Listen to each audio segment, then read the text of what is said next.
most important room in the house. It's the only place in which you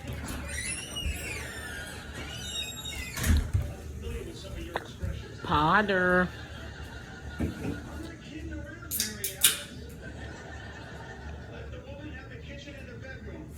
The bedroom belongs to the king.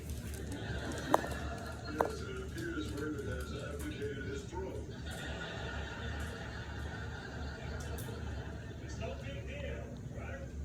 This is a compromise you make when you live with a person. Compromise? That's what the loser says to explain what happened.